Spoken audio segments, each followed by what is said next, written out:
வணக்கம். நாம தினமும் என்ன யோசிக்கிறோம் அதுதான் நம்மளோட எதிர்காலத்தையே தீர்மானிக்குதுன்னு சொன்னா நம்புவீங்களா? ஆமாங்க. இது ஒரு ரொம்ப ஆழமான விஷயம். வாங்க இத பத்தி கொஞ்சம் விரிவா பார்க்கலாம்.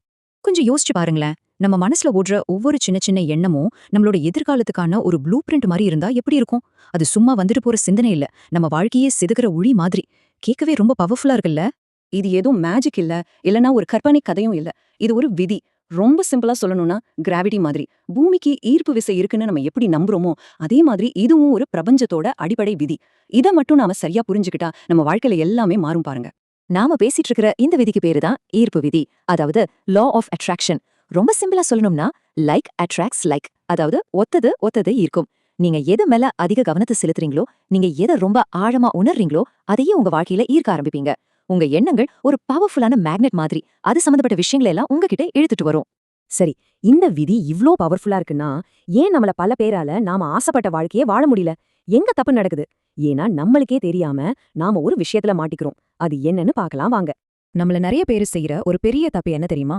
நமக்கு என்ன வேணுங்கிறத யோசிக்கிறத விட்டுட்டு என்ன வேணாங்கிறத பத்தி தான் அதிகமா யோசிக்கிறோம். அதுலதான் நம்ம மாட்டிக்கிறோம். உதாரணத்துக்கு, எனக்கு கடன் வேண்டாம், நோய் வேண்டாம், கவலை வேண்டாம்னு சொல்லிட்டே இருக்கும். இங்க பாருங்க, இந்த விஷயம் ரொம்ப முக்கியம். பிரபஞ்சத்துக்கு வேணும் வேண்டாம் அப்படிங்கிற வித்தியாசம் எல்லாம் தெரியாது. அதுக்கு தெரிஞ்சதெல்லாம் ஒன்னே ஒண்ணுதான், உங்க கவனம் எது மேல இருக்குங்கிறது மட்டும்தான். நீங்க எனக்கு கடன் வேண்டான்னு சொல்லும்போது அதோட காதுல கடன்கிற வார்த்தை மட்டும்தான் விழுது. பாத்தீங்களா? இந்த ஒரு வரி போன ஸ்லைட்ல சொன்ன விஷயத்த அப்படியே தெளிவா சொல்லிருச்சு.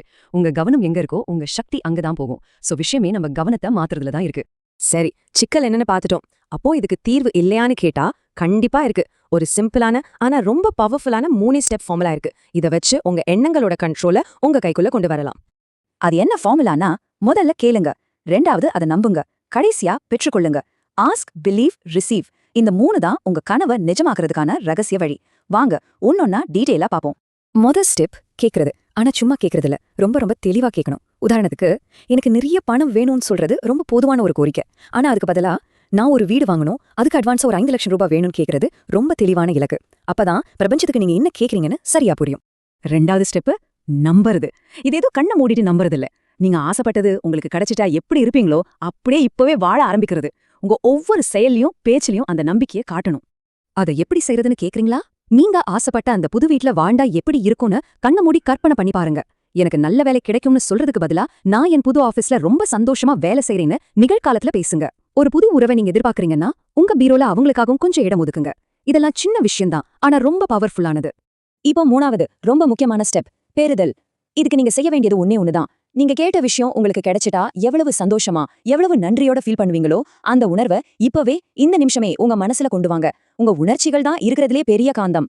இந்த எல்லா ஸ்டெப்ஸையும் இன்னும் வேகமா, இன்னும் பவர்ஃபுல்லா செய்யறதுக்கு ஒரு சூப்பர் சார்ஜர் இருக்கு. அது என்ன தெரியுமா?